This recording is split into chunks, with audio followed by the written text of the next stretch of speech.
Thank you to the colleagues, Dean. Thank you to the audience. Thank you in advance for your patience in listening to what is promising to be an extremely boring paper. So boring that it is quite possible that I may fall asleep while reading it. The jet lag may contribute to that. If that happens, it's not a big deal. It happens. Just bring me a cup of coffee and I shall restart. So I have to change my glasses because I'm an old man. Now I don't see you anymore, but you still see me, right? And I sit down to operate the machine.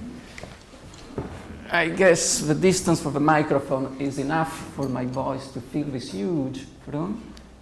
Can you all hear me? Yeah. Good. And so let me start with a plain, simple, straightforward observation. 20 years ago, in the 90s, digitally intelligent architecture looked like this, this, and this. Today, 20 years later, the digital avant-garde looks like this, this, and this. Things have changed. The digital style of the 90s and of the early 2000s was based on continuous lines and surfaces, like this or this. The first was built, the second was not, but what does it matter? The Photoshop is just the same. Today, what we do is based on broken, fragmentary lines or on discrete voxels, like this or this. The smooth, curving surfaces of the 90s gave an idea of elegant simplicity. The discrete volumes of today give an idea of disjointed or even messy complexity. So this is today, this was yesterday. Yesterday, today. Which begs the question, why did digitally intelligent architecture start in one way and then take a different direction? Why is today's digital style so different from the first digital style, the digital style of the 90s? One can think of many reasons why the digital avant-garde in the 90s fell in love with curvy lines and wavy surfaces, like this. Circular, globular, spherical balls, bubbles, and blobs. One could write a book on that. Now that I think of that, I actually did write a book on that. But this is not the story I'm going to tell you tonight because it would take too long.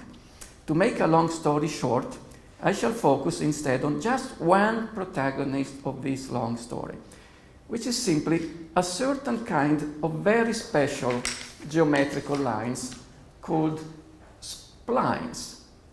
Splines and the modeling software we now use to design and make them.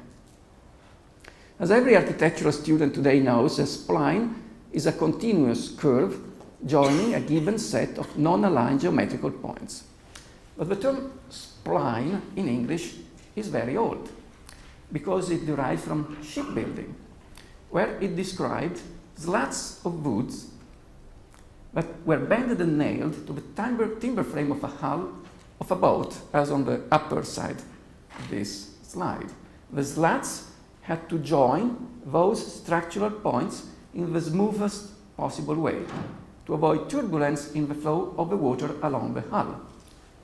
And sure enough, the line of contact between the water stream and the hull is called the stream line, the line of the stream. Hence, a spline is a streamlined line. And in the 20th century, similar lines were used by aircraft makers and by car makers for the same aerodynamic reasons. On the bottom side of this line, you see 3 engineers making a spline by hand, by joining mechanical points with a flexible slat of wood. That was somewhere in the United States during World War II to make the wing of an airplane. Streamlining became trendy in car design in the 50s, witness this famous example dated 1955. The boy with the blue coat on the back is probably me. No, it isn't. But it could have been when the Citroën DS started to be imported in Italy 10 years later. And this is more or less the time when the two French mathematicians, Pierre Bézier and Paul de Castelgeau, working in Paris for the car makers Renault and Citroën, respectively, found two slightly different mathematical ways to write down the line of the spline as a mathematical equation, as a scientific formula made with x, y, a, b, c parameters, numbers, etc. But mathematics was brilliant, and we still use it. Footnote, no, we don't. We don't use it, computers use it. But at the time, 1958 to 1964, when it was invented, it was completely useless because there were no computers. And no designers could have done all those calculations by hand. And that would have taken months. Now, a mathematician would have done it, but a designer would not have done it. Which is why splines remained a rare, expensive, and difficult thing to do, either by hand, by bending a piece of timber, or mathematically, by doing all the equations for many years. Then computers came, and spline modeling software, like this one. This is a recent release, but Form Z, or Form Z, was first released in 1991. Starting from the early 90s, using graphic user interfaces, everyone could design all kinds of splines directly and instantaneously on a screen using vectors and control points, as we still do, by a few clicks of a mouse. And if we are lucky, we may see that on the screen. Animation. Does it move? Yes. That's what it was supposed to do. So this is how, using a graphic user interface, we can make a spline very fast and very easily. We don't see all the calculation. They exist in the background. The computer is using Bézier and Descastelgeau functions. What we see is just the visualization. All the numbers, we don't see them, but they are in the machine. And this way of making a spline is evidently easier and faster than the manual or the mathematical way of designing splines. Splines thus became a kind of a video game, and digital designers started to have fun with them. This is how spline modelers soon became hugely popular among digital designers, and a wavy, spline-based style became the hallmark of early computer-based design. In 1996, Greg Lynn invented the term that to this day still defines the style of digital streamlining. He called it the blob, from the movie with Steve McQueen. And the first digital avant-garde became known as the blob makers generation, known in Europe as the blobmeister, the masters of the blob. With spline modelers, computers put streamlining within anybody's reach. And streamlining is evidently important if you design a sailing boat, an aircraft, an automobile, or even a ski jumping trampoline, as Zah famously did in Innsbruck in 1999. If you slide down that slope, you need a very smooth slope to do the jump, and this is a case where we really need the spline to be as smooth as possible. Now, if you turn the other way from where this picture was taken, you will see that the skier jumps in the air, and then he or she lands in a landing spot, and then there is a fence, and on the other side of the fence there is a graveyard.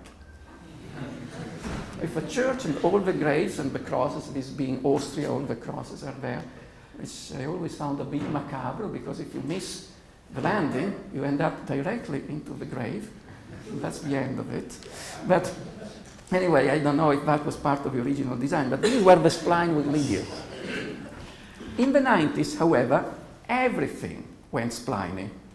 Witness this picture taken from L'Architecture d'aujourd'hui, the first issue of January 2000 or 2001, including bottles of mineral water, shoes, sneakers, and even computers themselves.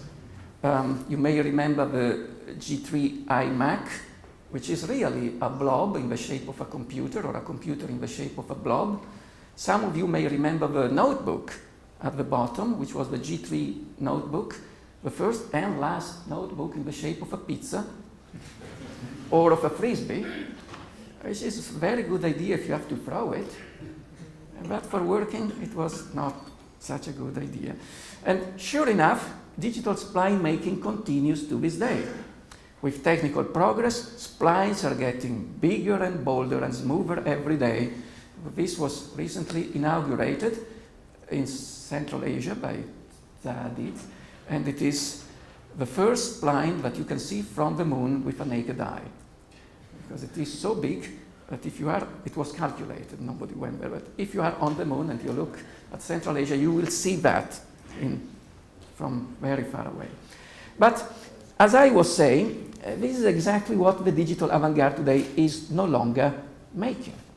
Which brings me back to my original question. If splines or curves or blobs or streamlining were such a good idea in the 90s, when everyone used them, why should they not be a good idea today? This is a difficult question, and as I have already used 1/3 of my time, let me not go into the details of a long explanation, and let me suggest instead a short, brutally simple answer. What I think is happening is that in the 90s, we used a new technology, computers, mostly to replicate, imitate, and reproduce an older science, the only science we had, which was modern science and modern mathematics, the science of Galileo, Newton, and Leibniz. In a sense, we carried that science over a new computational platform, which made it faster and more effective. But it was still an old science, born long before electronic computing. Again, think of splines or streamlining. The craft of making splines had been around since the 17th century at least, and the mathematics of the splines since the late 50s. As a design figure, splines are space-age technology. They belong to the Beatles and flare genes. This is Saarinen in 1962, the TWA terminal in JFK in New York. And today's splines are bigger and better, smoother and more polished, but after all,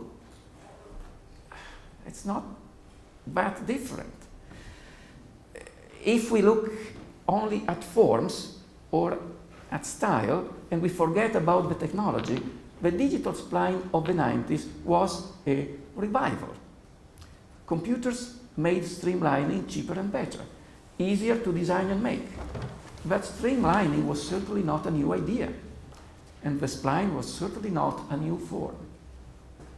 Today, on the contrary, in my opinion, something else is happening. More and more, we do not use computers to imitate old stuff or to replicate old science. We are starting to use computers in a new way. In a sense, we are learning to let computers work in their own way, even when we cannot understand what they do. This is not a post-human science fiction, not at all. This new kind of science is already all around us. It is already part of our daily life. And you know how it all started? It started with this. It started with Gmail when it was launched April the 1st of 2004. And it was not an April Fool's practical joke. Google has already had the tradition of making a practical joke on every April the 1st. And when they launched Gmail, many thought it was a practical joke. It wasn't. Now 1 billion people are using it. So it was no joke. But in the early days of personal computing, which a few people in this room may remember, but not many, email interfaces reproduced a traditional filing cabinet with folders or drawers where users would sort and keep their documents so they knew where to look for them when needed. This is the kind of stuff we used back then. Many in this room were not born back then, but for those of my generation, we may remember that. The text of the messages itself back then was not searchable. So we put the messages in folders, but when the number of emails started to surge, finding messages in this filing system became increasingly laborious, and at times just impossible. Then Gmail came. Gmail's original logo, it's no longer there, but this is back then, featured that now famous tagline, search, don't sort. Use Google search to find the exact message. And we now know what that means. Gmail made the full text of all messages sent or received searchable for words and numbers. So when we look for a message, we can simply Google it. Which is why Gmail encourages users not to sort incoming or outgoing messages. No need to waste time to put messages in any order or in any folder, as Google searches do not need any of that. But by doing that, Gmail has effectively phased out a notion of classification and taxonomies that was so ingrained in the human mind that we would have thought it timeless and universal. Since the beginning of time, classification or sorting has been our tool of choice for doing two very different things. First, a philosopher would say that we sort and classify events in order to make some sense of the world. This notion of classification goes back to Aristotle, and a historian of philosophy could argue that without Aristotle's predicaments or genus, species, arborescent categories, there is no Western philosophy. If that is so, then Google is not Western, nor are its almost 1 billion users, a significant share of today's world population, which, in case we haven't noticed, is indeed non-Western. But then there is another, much more practical reason why we sort or classify things. In daily life, as opposed to philosophy, we put things in specific places, following some order, so we know where to look for our stuff when we need it. But now Google is training us to leave documents unsorted, because digital search is now so fast that there is no need to manually pre-sort documents. Using Gmail, we are all learning this new digital art, the most astounding, most miraculous, most supernatural of all digital arts, the art of finding stuff without knowing where it is. This principle needs not be limited to media objects. It may extend to physical objects of all kinds, which can be tagged and tracked using radio frequency identification, RFID. This may apply to random junk in a garage, to books in a library, or to the full inventory of Amazon.com. And it does, because this is how Amazon keeps their warehouses in order. It's not in order, but this is how they keep it. Using the same technical logic, in our houses, we could keep potatoes and socks and books and fish in the same drawers, or indeed anywhere. We would not need to remember where we put things, or where things are, because whenever we need them, we could simply Google them in physical space. And for that, we might revive this well-known and so far not very successful Google technology. Google Glasses, they were not successful when launched, but for this kind of retrieval, they did work very well. So I generally have two socks. I find one, where is the other sock? There is always one missing. And so you wonder, where did the second sock end up? And then you put on the Google glasses, and you Google the sock, and you will see it flashing in your field of vision. And you realize it is stuck in the dryer machine. I wouldn't need that technology to realize that that's where my sock is stuck, but in case it ended up in the refrigerator, that might help. Now, why do we need sorting and Google doesn't? Well, that is simply because there is only so much information our mind can process at any given time. So when data get too big, we must make them smaller. So we either drop some, or we find a way to compress data.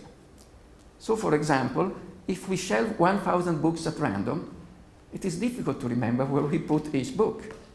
But if we divide them into, say, 10 subjects, and we remember that classification, which is a list of only 10 subjects, well, we will remember that list better than the full list of 1,000 titles. And if we sort the books on the shelves following that order, then when we look for each book based on its title or subject, we shall know more or less where it is. Of course, this is what we do all the time. We do not necessarily rationalize, but this is what we are doing. But this is how classification works. Classification are a very smart data compression technology, so smart that they work for us. But Google doesn't need it. Because today, data are so plenty and cheap that there is no need to spend additional time and labor to sort or compress them. Today we, meaning computers, can keep data just as they come. All of them, or almost all of them, almost forever and almost for free. Now, this was not the case 20 years ago, when data was still rare and costly, which is why data compression technologies were so important back then. Think of JPEG or MP3, which we still use. But let's put ourselves today into a big data frame of mind. If data costs nothing, or almost nothing, then all data compression technologies we use are useless. And the list of data compression technologies we use is astounding, because if you think of it, almost all technologies we use are still based, to some extent, on the old technical need to compress data to make them smaller. Think of an unusual suspect, the alphabet, which is a very effective data compression technology, which compresses the infinite modulation of the human voice into a list of only 30 graphic signs, which was very useful for many centuries. But as you may have noticed, today we use the alphabet less and less, because we use that instead, emojis or emoticons. And the alphabet had this advantage that all we say is articulated using 30 signs. The last time I checked, some Japanese companies are selling a system of emojis which numbers in more than 10,000. So we must come to the almost inevitable conclusion that the alphabet was a solution to a problem which does not exist anymore. Because we need to make the alphabet short to have only 30 signs. But Samsung does not have the same need. See that. Think of descriptive geometry, for example, or perspective of a photography, which all compress 3D space onto a flat drawing onto a small piece of paper, which was a very interesting and very useful thing to do. But the age of 2D digital photography is also over, because the next step in photography will use 3D scans to make volumetric point clouds. So soon, when we take a snapshot, we do not project a picture on a flat surface, we scan and record a point cloud in a 3D space. But the same also applies to most of modern science. Modern science, all of it, based as it was on formalization, on mathematical abstraction, was always hardwired for small data. And with today's big data, as someone has already noticed, we can do away with most of it. Today, in many cases, Google can already replace science. Don't tell that to scientists, they're not happy to learn that, but it is happening. It is not science fiction. This is already all around us.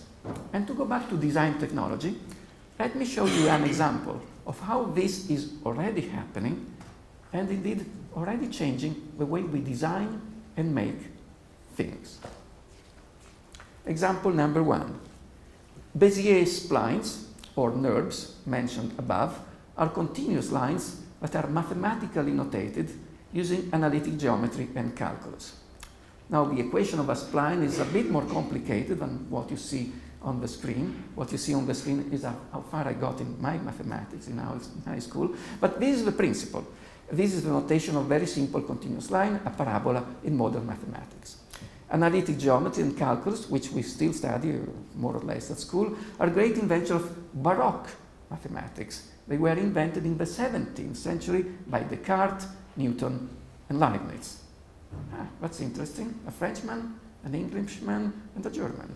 That's the whole Europe in a single page of a mathematics books. But calculus is also the ultimate small data technology because it compresses an infinite number of points, all the points that belong to this curve or surface, into a single short notation.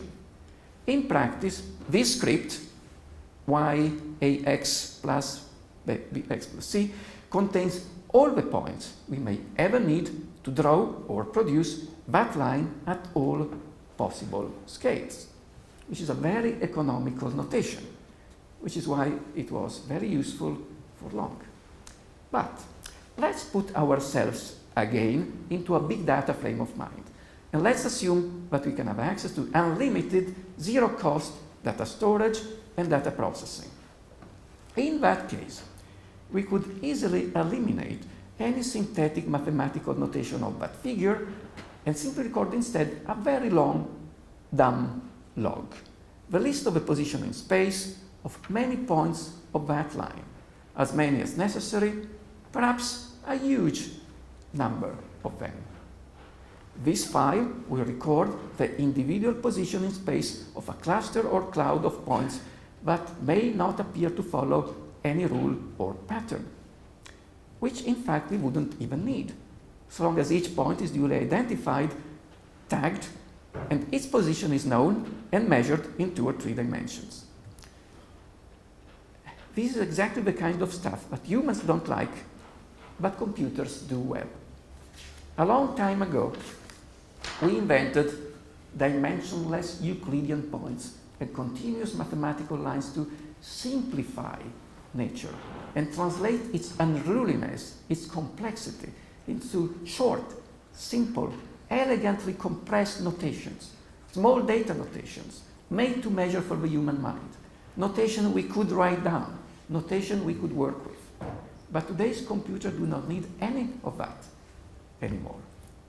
And this is one reason why some of today's digital designers have already discarded the small data calculus-based spline, Bezier spline, that was so important for the new digital style of the 90s, and have started to use big data and computation to engage, somehow, the messy discreteness of nature as it is, in its pristine raw state, without the mediation of elegant, streamlined mathematical notations.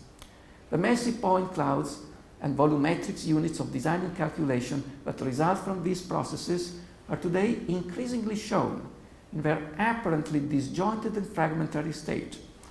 And this style, the style resulting from this mode of composition, is often called voxelization or voxelation. Both apply, and if you Google each of them, they have approximately the same number of hits. So the wisdom of crowds have not yet decided which way to go. Voxelization, voxelation. Let me give you another example taken from digital design. Recent technical developments on the extrusion and the robotic winding and weaving of filaments have prompted exciting experiments, such as this, carried out by some of my colleagues at the Bartlett, or this, recently built in Stuttgart by Achim Menges and his team. Now, if we really want to build any of these things, like the one you see on the screen, which is not a Photoshop, it is an actual photograph, but was really built, and to build it for good, physically, we must calculate its mechanical resistance and deformation before it is built, so we know that it will stand up. And one may wonder, how can we calculate these structures using the traditional sciences of statics and structural engineering? These kinds of laws and mathematical formulas which go back in part to Galileo, and which to this day most engineers still study at school. Can we use this old science to calculate these new structures? No, we can't. The Stuttgart Pavilion of 2012, as it happens, was calculated, meaning its structure was calculated. But it was calculated in a new way, using, in a sense, a new scientific approach. In this case, which we know because it was published, so we can study it, the designers built first a digital model of the structure they had in mind. And they tested it on the screen in simulation using finite element analysis until it broke on the screen. Then they tweaked that model a little, randomly, and they tested it again until it broke again, and then again and again, very many times. Fortunately, computers don't get bored at doing repetitive tasks. In the end, the designer found one model on the screen that didn't break. And that was the good one. That's the one they chose and built. But why was that structure good? And the 1,000 they tried broke and discarded not good.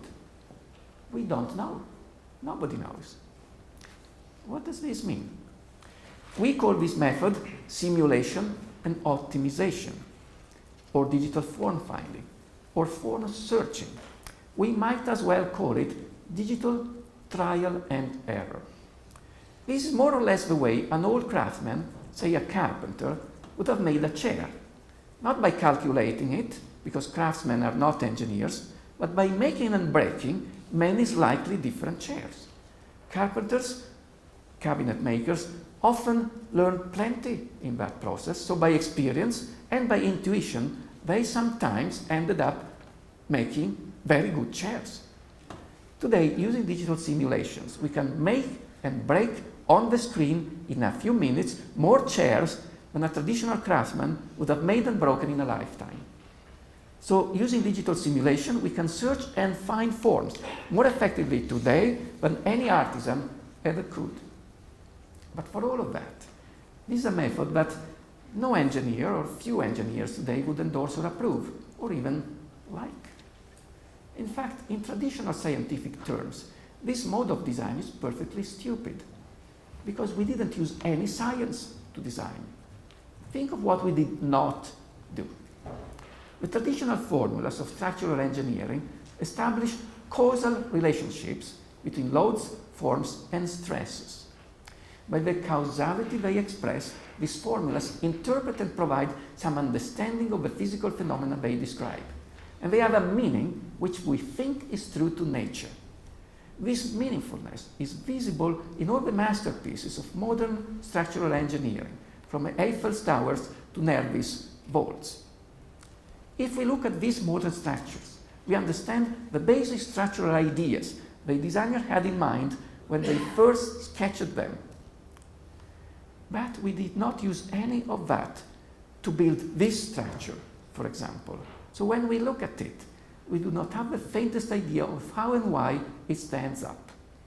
Nobody knows, least of all its designers. And yet it does stand up. Using digital simulations, we know in advance it will, which is why we can build it. So this is what I mean by a new kind of science. Computers can already predict things that modern science cannot explain and our mind cannot understand. In some cases, computers can already tell us what is going to happen, but they won't tell us why, because computers don't do that. Prediction without causation.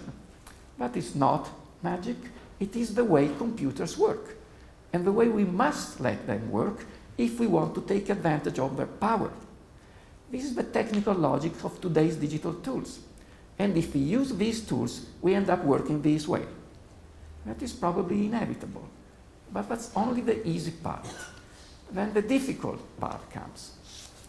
If, on top of that, as designers, we also manage to invent and create new shapes and forms that express, interpret, critique, or extol the logic of the tools we are using, and the spirit of the game we are playing, which is in fact the new technical logic of our time, then, as designers, we shall have done our job. Thank you.